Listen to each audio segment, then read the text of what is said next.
할렐루야. 우리 연합 구역 예배 자리에 나오신 지구역 믿음의 식구들을 예수님의 이름으로 환영하고 축복합니다. 우리 곁에 계신 분들과 인사하겠습니다. 모든 것이 하나님의 은혜입니다. 모든 것이 하나님의 은혜입니다. 아멘이시죠? 올 한 해를 돌아보니 모든 것이 하나님의 은혜입니다. 은혜를 알면 뭐가 따라옵니까? 감사가 따라오죠. 그래서 우리는 감사할 수밖에 없습니다. 모든 일에 그럼에도 불구하고 하나님의 은혜를 아는 저와 여러분은 그래도 감사하는 것이죠. 옆 사람에게 이렇게 축복하겠습니다. 그래도 우리는 감사하며 삽시다. 그래도 우리는 감사하며 삽시다.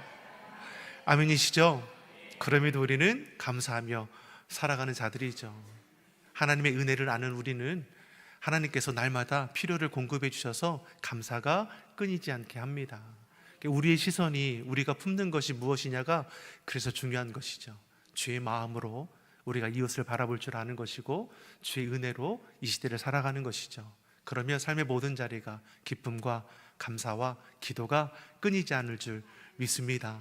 2025년도 우리 교회 표어가 항상 기뻐하고 쉬지 말고 기도하며 범사에 감사하는 교회. 이 기도 제목을 놓고 기도한 지가 엊그제 같은데 벌써 이제 11월이 이제 지나가고 있습니다. 깜빡하면 여러분 한 살 더 드시는 거예요. 이제 벌써 시간이 이렇게 훌쩍훌쩍 지나가지 않습니까? 이런 흐르는 시간 속에서 우리의 중심이 하나님이 되어야 하는 거고 성경이 되어야 하는 거고 교회가 되어야 할 줄 믿습니다. 세상 풍파에 흔들리지 않는 방법은 우리의 중심이 하나님 앞에 경고하면 되는 것이죠.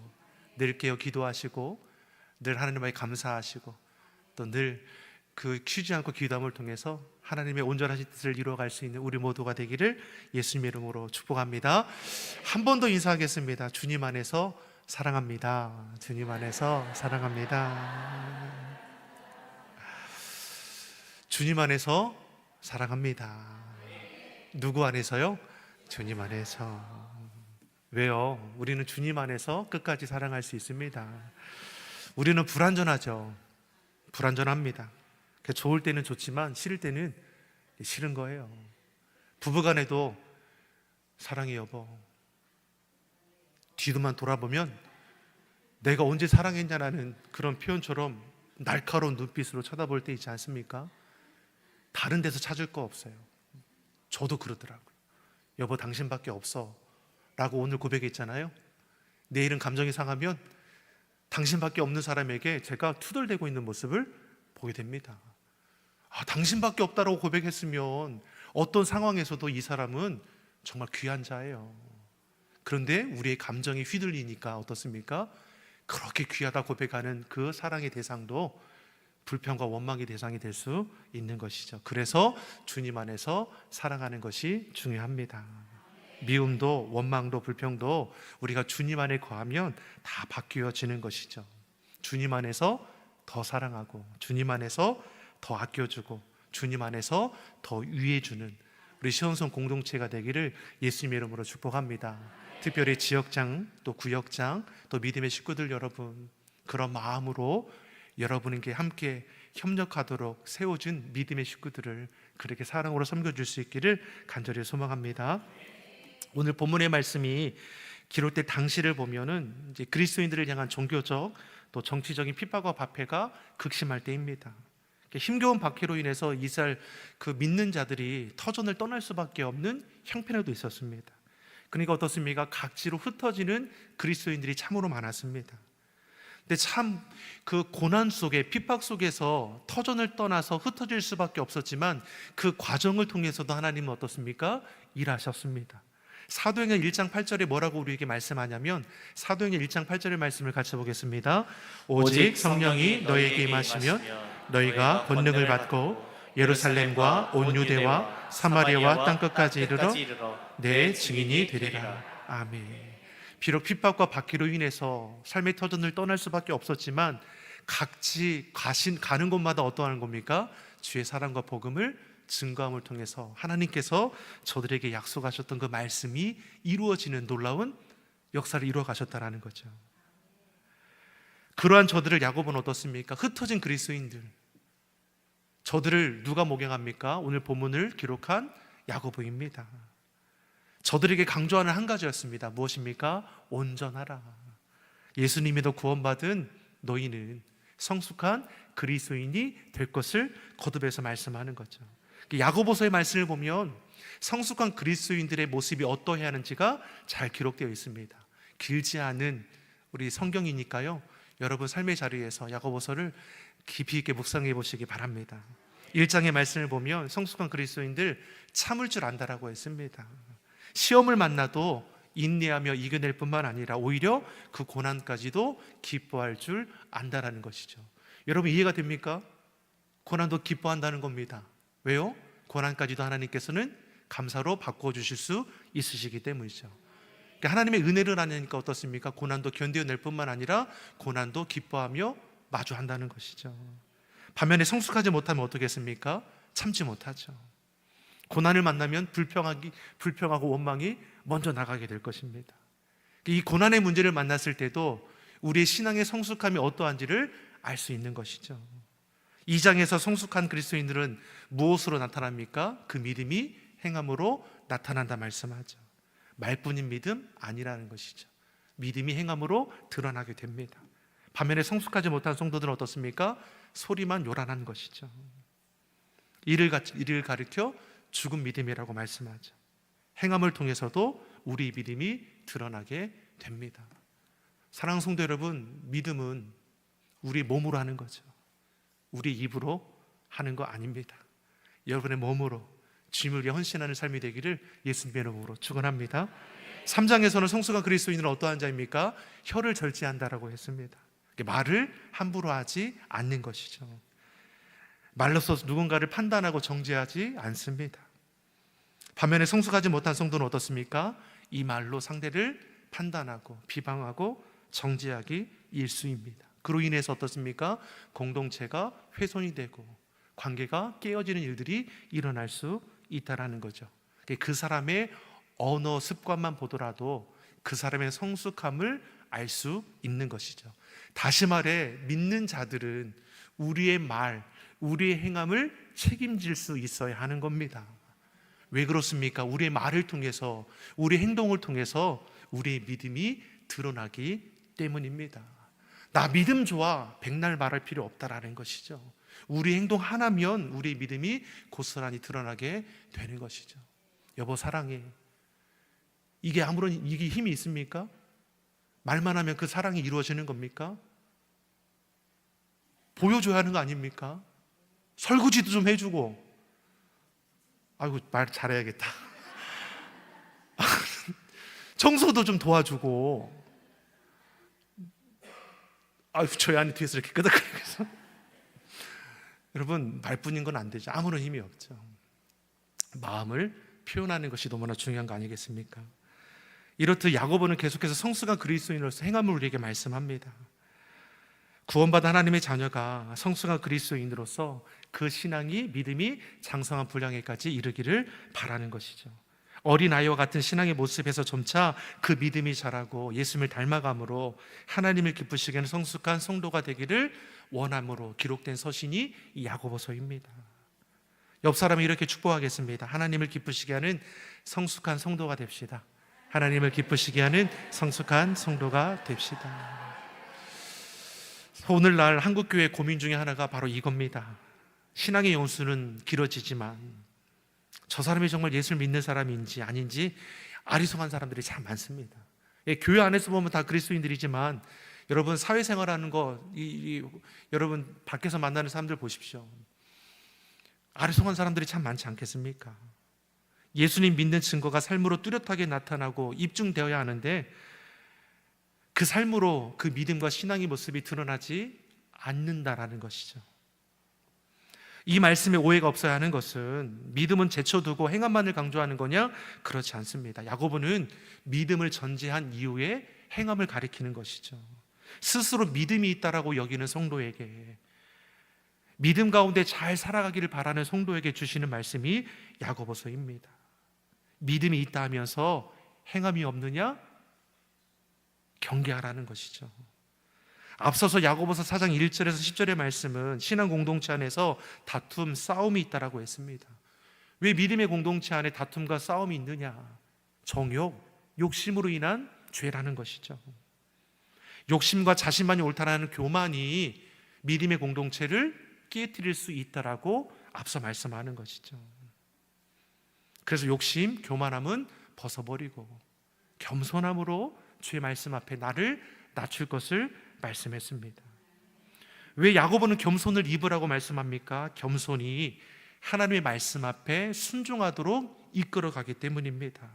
아무리 기도를 많이 하고 성경을 많이 읽고 열심히 헌신하고 봉사해도 그 안에 교만이 들어가면 그냥 꼬꾸라 넘어지게 됩니다. 그래서 겸손할 것을 말씀하는 것이죠. 사랑하는 성도 여러분, 욕심, 교만함은 벗어버리고 겸손의 옷을 입는 저와 여러분이 되기를 예수님의 이름으로 축원합니다. 그리고 오늘 본문 11절 12절의 말씀을 통해서 성숙한 그리스도인으로서 무엇을 조심하라고 말씀하는 거냐? 말을 조심하라고 다시금 거듭 말씀합니다. 앞서 3장에서도 혀를 제어할 것을 교훈했지만 오늘 본문에는 다시금 우리 믿는 자들에게 그 말에 대해서 경계할 것을 말씀해 주는 것이죠. 그러면 신앙 공동체 안에서 서로 어떠한 말을 조심해야 하느냐? 11절에 뭐라고 말씀합니까? 11절의 말씀을 같이 읽어보겠습니다. 형제들아 서로 비방하지 말라. 형제를 비방하는 자나 형제를 판단하는 자는 곧 율법을 비방하는 자, 율법을 판단하는 것이라. 내가 만일 율법을 판단하면 율법의 준행자가 아니요 재판관이로다. 무엇을 조심하라고 합니까? 어떤 말을 조심하랍니까? 형제들에 대한 비방, 판단하지 말 것을 말씀합니다. 서로 비방하지 말라라고 했습니다. 우리의 혀가 해서는 안 될 일로서 형제 자매를 비방하는 일을 꼽고 있습니다. 인간의 죄된 속성 가운데 하나는 남의 이야기하는 것을 좋아한다는 겁니다. 특히 남의 비방하는 이야기, 헌담하는 이야기를 참 재미있어 한다는 거죠. 네, 그런데 비방은 악의를 가지고 말하는 것이고 저를 무시하고 깎아내리기 위한 말이 아니겠습니까? 남을 헐뜯는 말들, 그래서 자신을 높이고자 하는 것들. 칭찬하는 말은 당사자가 없는 데서 하는 것이 덕이 되지만 나쁜 말들은 당사자가 없는 데서 하지 않는 것이 덕이 될 것이죠.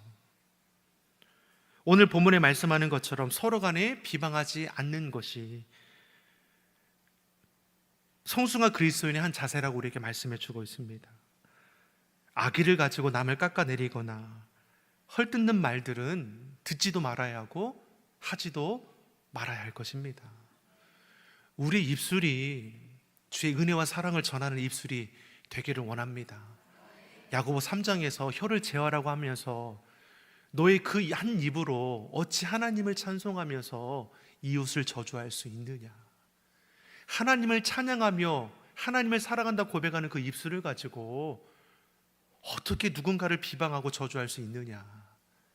한 입 가지고 한 가지 말만 하라는 것이죠. 오늘 말씀도 똑같은 것이죠. 성도 형제를 서로 비방하지 말아라. 두 번째, 판단하지 말아라.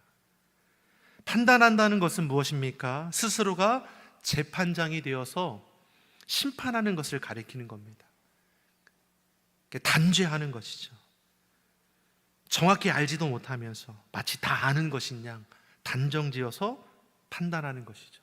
이것이 참으로 위험합니다. 이럴 것이다, 저럴 것이다. 짐작하는 것처럼 오해하는 일 얼마나 많이 일어납니까? 잘 알지도 못하면서 판단하고 정죄함으로 하나님의 뜻을 우리가 벗어난 일들이 너무나 많은 것이죠. 서로에 대해 비방하고 판단하는 것은 신앙 공동체를 훼손하는 일이 될 것입니다. 그러기에 형제들아 서로 그러하지 말아라. 비방하지 말아라. 판단하지 말아라. 우리는 주 안에서 한 지체가 아니냐. 주님 안에서 한 지체가 된 것 내가 정한 거 아닙니다. 하나님 아버지께서 맺어주신 관계입니다. 나는 포도나무요 너희는 가지니. 나만 붙어있는 가지입니까? 저 사람도 붙어있는 가지입니다. 우리는 다 같이 예수님 믿어 구원함 받은 자로서 하나님께서 맺어주신 한 형제고 자매입니다. 이러한 믿음의 관계를 우리가 분명히 알고 지체 의식을 가진다면 내가 저 사람을 판단하고 비방하기보다는 그래도 이해하고 용납하려고 힘써 나아가게 될 것입니다. 내 힘으로 할 수 없는 것이죠. 그래서 날마다 주의 은혜를 구하며 우리의 삶을 세워가기를 소망합니다. 본문에서 형제를 비방하고 판단하는 것에 대해 무엇이라고 말씀하는가? 11절 하반절의 말씀을 우리 같이 한번 읽어보겠습니다. 곧 율법을 비방하고 율법을 판단하는 것이라. 내가 만일 율법을 판단하면 율법을 진행자가 아니요 재판관이로다. 자, 형제를 비방하고 판단하는 것에 대해서 첫 번째 뭐라고 말씀합니까? 곧 율법을 비방하고 율법을 판단하는 것이라. 우리는 어떠한 사람에 대해서 비방했습니다. 어떤 사람에 대해서 판단했습니다. 그런데 이것이 뭐라고 말씀합니까? 너희는 율법을 비방한 것이고 율법을 판단한 것이라 말씀합니다. 어떻게 믿는 자가 하나님의 말씀을 비방하고 판단할 수 있겠습니까? 근데 서로 비방하고 판단하는 것이 무엇입니까? 곧 하나님의 말씀을 비방하는 것과 판단하는 것과 같다라는 것이죠. 왜 그렇습니까? 비방하고 판단하는 것은 곧 하나님이 정하신 이 말씀을 거역하는 행위가 되기 때문입니다. 성경에서 말씀하는 최고의 법이 무엇입니까? 야고보서 2장 8절에서는 이렇게 우리에게 말씀했습니다. 같이 읽어보겠습니다. 너희가 만일 성경에 기록된 대로 내 이웃을 사랑하기를 내 몸과 같이 하라 하신 최고의 법을 지키면 잘하는 것이거니와. 아멘. 성경에서 기록된 최고의 법이 어떤 법입니까? 사랑이죠. 하나님을 사랑하는 것, 내 이웃을 내 몸과 같이 사랑하는 것. 이것이 하나님께서 정하신 최고의 법입니다. 사랑 안에는 비방할 것이 없습니다. 사랑 안에는 판단할 것이 없습니다. 사랑장이라고 말하는 고린도전서 13장에 사랑에 대해서 우리에게 분명히 말씀합니다. 고린도전서 13장 4절에 7절의 말씀 우리가 천천히 한번 같이 보겠습니다. 사랑은 오래 참고 사랑은 온유하며 시기하지 아니하며 사랑은 자랑하지 아니하며 교만하지 아니하며 무례히 행하지 아니하며 자기의 유익을 구하지 아니하며 성내지 아니하며 악한 것을 생각하지 아니하며 불의를 기뻐하지 아니하며 진리와 함께 기뻐하고 모든 것을 참으며 모든 것을 믿으며 모든 것을 바라며 모든 것을 견디느니라. 아멘. 아멘이시죠? 사랑 오래 참고 온유하고 시기하지 아니하고 자랑하지 않고 교만하지 않고 무례히 행하지 않고 자기 유익을 구하지 않고 성내지 않고 악한 것을 생각하지 않고 불의를 기뻐하지 않고 오직 진리와 함께 기뻐하죠.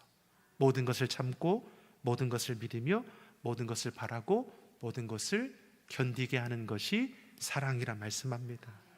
사랑 안에는 비방할 것이 없습니다. 비난하거나 판단하지 않습니다. 있는 그대로 우리가 바라보는 것이죠. 우리 주님이 그렇게 하지 않으셨습니까? 우리를 있는 그대로 바라보셨습니다.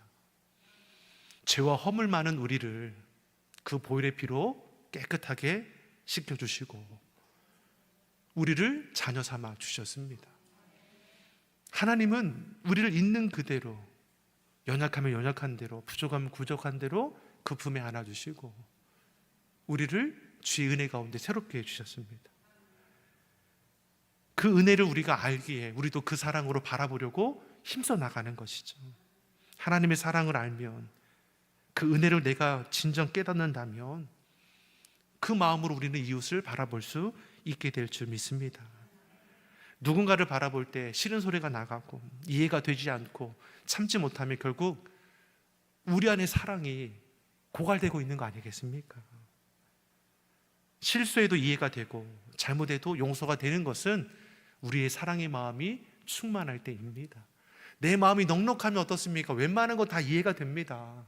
안 그렇습니까? 안 그래요? 기분이 좋으면 어떻습니까? 예를 바꿔볼게요. 기분이 좋으면 어떻습니까? 이웃들이 잠깐 실수하는 것도 그냥 넉넉하게 괜찮아, 뭐 그럴 수도 있지. 기분이 상하면 어떻게 됩니까? 아 진짜 왜 나 가지고 그래 막. 이 감정, 그 기분에 따라서 또 이렇게 좌우되는데, 주의 마음을 품고 그 사랑 우리가 가득하면 우리 삶의 모든 자리가 정말 기쁘고 감사할 수밖에 없는 것이죠. 남편이 꼴 사오는 짓을 해도 입가에 미소가 생기면 남편이랑 그 마음이 내 안에 가득하죠. 그 사랑이 가득하면 남편이 어떤 행동을 하더라도 이해가 되는 거 아닙니까? 남편이 설거지를 안 해도 남편을 향한 마음이 충만하면 괜찮아요. 얼마나 힘들어. 좀 쉬어요. 옆에서 도와주지 않아도 사랑이 내 안에 충만하니까 아이고 내가 양말이라도 벗겨주고 싶은데, 그런 국률의 마음이 일어나지 않겠습니까? 여기까지만 하겠습니다. 제가 남편이니까 좀 더 할까요? 우리 남편분들? 사랑하면 내가 힘들어도 아내가 밥도 맛있게 해주고, 벌이가 좀 시원찮아도 아유 이 집까지 고생한 것이 있는데, 평생을 벌었는데 이 집까지 또 보내, 당신밖에 없어 하면서 이렇게 섬겨주는 거 아닙니까? 조금 더 할까요? 사랑하는 성도 여러분, 사랑이 있으면 우리의 말과 행동은 달라질 수밖에 없습니다. 또한 형제를 비방하고 판단하는 것에 대해 뭐라고 말씀합니까? 우리 11절 하반절의 말씀을 우리 한 번 더 다시 한번 읽어보겠습니다. 곧 율법을 비방하고 판단하는 것이라. 내가 만일 율법을 판단하면 율법의 준행자가 아니요 재판관이로다. 형제를 비방하고 판단하면 율법을 비방하고 판단하는 것이라 말씀하고, 또 다음에 뭐라고 말씀합니까? 내가 만일 율법을 판단하면 율법의 준행자가 아니라 재판관이라. 형제를 비방하고 판단하는 것이 얼마나 큰 죄가 되는가? 우리는 하나님의 말씀을 지켜 행하는 준행자이죠. 하나님의 말씀을 준행자이죠. 재판관은 누구입니까? 하나님이십니다. 근데 형제를 비방하고 판단하는 행위 자체가 무엇입니까? 스스로가 준행자가 아니라 재판장의 자리에 선다라는 것이죠. 다시 말해 형제를 비방하고 판단하는 것은 하나님의 자리에 올라가고자 하는 교만함이 있다라는 겁니다. 이런 행위가 그래서 하나님 앞에 죄가 될 수 있는 것이죠. 내가 판단하는 거, 누군가를 비방하는 거 여러분 우습게 여기지 마십시오. 하나님의 자리에 서고자 하는 교만함이 그 안에 있다라는 것이죠. 야고보는 이러한 모습에 대해 성숙하지 못하다 우리에게 말씀하며, 형제를 비방하거나 판단하는 자가 되지 마십시오. 그럼에도 사랑하고 저들을 돌봐주고 이해하는 자가 되라고 말씀하는 거죠. 서로 비방하거나 판단하지 말아라. 다시 말해서 서로 사랑해라. 이 이후의 말씀은 서로 사랑해야 될 것을 우리에게 말씀하는 것이죠. 이 이후의 말씀은 다음 주에 나눌 수 있도록 하겠습니다. 기도하겠습니다. 좋으신 아버지 하나님, 우리가 예수님 믿어 구원받은 하나님의 자녀답게 이 땅을 살아가게 하여 주시옵소서. 믿는 자로서 부끄럽지 않도록 믿음을 지키며 살게 하시고, 죽은 믿음이 아니라 산 믿음을 소유하게 하여 주시옵소서. 우리의 언행심사를 주장하여 주시사 하나님을 찬양하며 영광 돌리는 삶이 되게 하시고, 정직하며 성실하게 사명 감당하는 자가 되게 하여 주시옵소서. 우리의 입술이 서로 간에 비방하고 판단하고 저주하는 데 쓰여지는 것이 아니라 사랑을 말하고 격려하고 칭찬하는 입술이 되게 하여 주시옵소서. 주님의 사랑 안에 하나 되는 시온성교회 온 성도들이 되게 하여 주시옵소서. 감사드리며 예수님의 이름으로 기도드립니다. 아멘.